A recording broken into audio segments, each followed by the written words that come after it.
Hello, we're going to continue with our commentary on Mark. Just a couple of housekeeping things. Last time, when we spoke about the phrase in Mark 2, so that you know the exousia has the Son of Man to forgive sins upon the earth. In that order, exousia coming first, this dominion, which is this plenipotentiary ability to do whatever one wants unhindered, which is translated authority. In Mark, he spoke with authority, but in Daniel, sometimes dominion is used. I mentioned that the epites gaze, the upon the earth phrase regarding exousia, appears literally in Daniel 4, and I just wanted to mention that again. Daniel 4:31 in the Septuagint, in the Greek translation of Daniel, and it gets a little complicated. The numbering is really not doesn't correspond between the Hebrew and the Greek, and then you've got Theodotion, which is another version of the Greek in Daniel. So I don't want to get into that. And the other thing that I wanted to mention as far as exousia, I did double check, and Jesus does tell Pilate in the Gospel of John, you would have no exousia over me if it had not been given to you from above. The same kind of idea that we have in um, in Daniel, and in fact, it's repeated twice in this section of John 19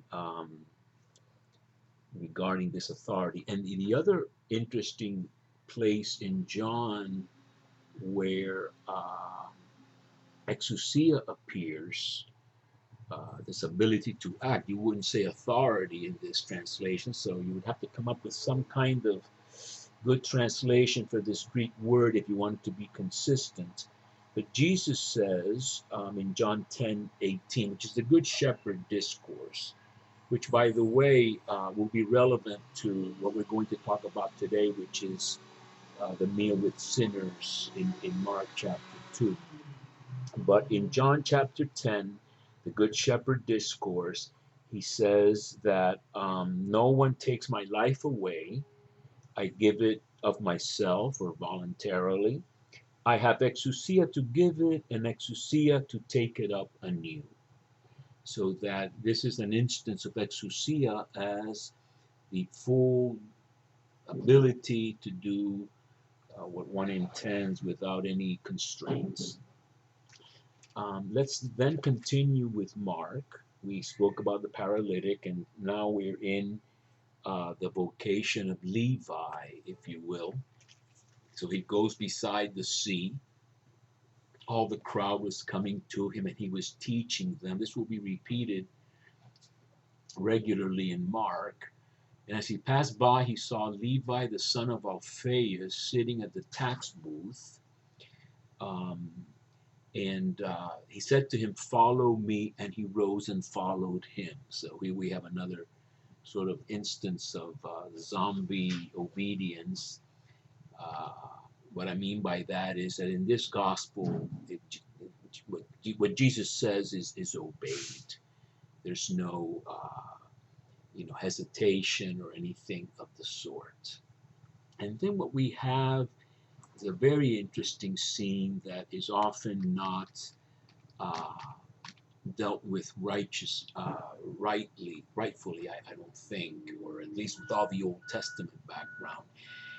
He's reclining at table in his house, it says. So some of the scholars have speculated that it might be Jesus' house. It's probably Levi's house. Some translations add Levi, which I would be against.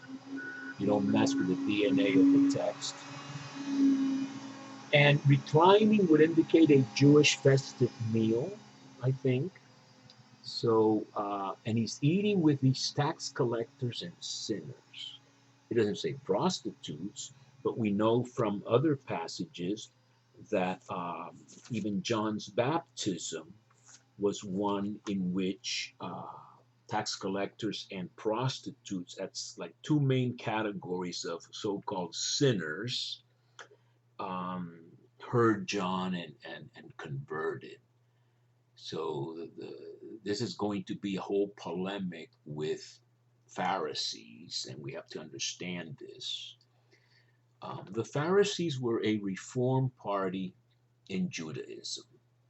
They were for strict observance of the law, not as strict as the Essenes or Qumranites, especially in the Maccabee period when there was a tremendous temptation, as Israel always had, to become like the pagan nations, to abandon the strict separation that really is mentioned from the very first verses in Genesis. Separation becomes Jewish, really Jewish from the Babylonian exile type of thing, in order to preserve the monotheistic faith in the one true God. So we have to understand the background for this. What Jesus is doing is incredibly radical. We wouldn't do it today. Most of us don't do that much, inviting homeless and ill repute people. He's breaking down, as Dominic Crossan, a radical Bible scholar, has spoken about. He's breaking down these laws of commensality, who you eat with.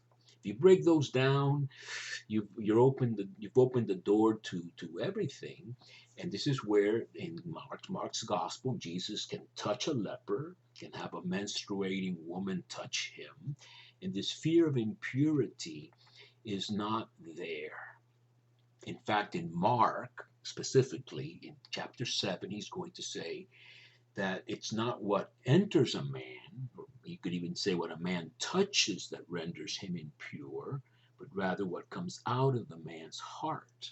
Now, what that does to Leviticus and kosher laws, you can conclude for yourself. It's a real attack on separation, and that really is, part of Christianity, which normally they say that the most segregated hour on Sunday the most segregated hour in America is Sunday religious service. People were banned from church. Certain races were banned from church. So anyway, you have this scene here, and and the Pharisees, of course, object and goes, why does he eat with tax collectors and sinners? These were people who were not following Pharisaic halakha, the Pharisaic legal interpretation of what Torah requires. And at the time, there was a variety of groups. The Sadducees would have their own halakha, I think they would call it. I think Qumran had its halakha also. And then you have these lost sheep, or these sheep who don't belong to any party. And it seems that's what Matthew has in mind when he says, go to the lost sheep of the house of Israel. And so Jesus is ingathering, not so much the nations yet. That'll happen with Paul and the Gentiles, a mission to the Gentiles after some abortive or unsuccessful attempts in the synagogue, who would have been the only people to understand this Messiah language. So then they go to the Gentiles for the first time. But Jesus is preluding that, or prefiguring that, with meals with outcasts in Israel. That word is going to be important in a second when I discuss the background of this. And then he says that those who are well have no need of a physician, but those who are sick I came not to call the righteous, but sinners.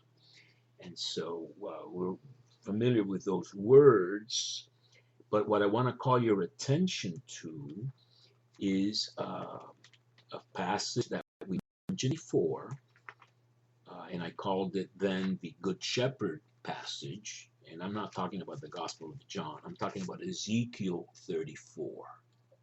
And in Ezekiel 34, as we mentioned before, you have Yahweh against the shepherds who have been feeding off the sheep and dressing off the sheep, but not really being shepherds of the sheep. Mark has a similar accusation against, I think, scribes and Pharisees in chapter 12, where he says, you like to dress very well and have banquets, but you devour widows' livelihoods or widows' houses, etc., under the pretense of long prayers. Actually, that's addressed to the scribes only. Many scribes were of the Pharisaic party, which was trying to get domination as any other party basically does. And then when the temple falls, the Pharisaic movement triumphs with a non-temple form of Judaism, Torah study, religious observance, and that's where you get the rabbinic Judaism that's still dominant to this day. They have their own dissidents, the Karaites, but we won't discuss that now. So this is what Yahweh says in Ezekiel 34, verse 15. I myself will shepherd my sheep, and I will take them to pasture. Oracle of the Lord, Yahweh, I will seek the lost or stray sheep. If you look at this verb in Hebrew, nada, it's also an excommunication verb. It's used in Isaiah 66 for a dissident group that is hated, and it says here rejected, but really you could say expelled or excommunicated, as my professor Blenkinsop would say. You actually have a Mishnah, which I've mentioned before, tractate on menstruating women called nida, same kind of verb, somebody that's banned in some way because of impurity. So getting back to Ezekiel, and I will make turn the stray sheep. And this shuv verb, this is a conversion verb. So this is what Jesus is doing, but it goes on. I will heal or bind the wounded and comfort the sick. I'm just reading from this translation. This is physician language. These are the medical treatments of the time in Ezekiel and even later, because it's evolved very slowly, as you know.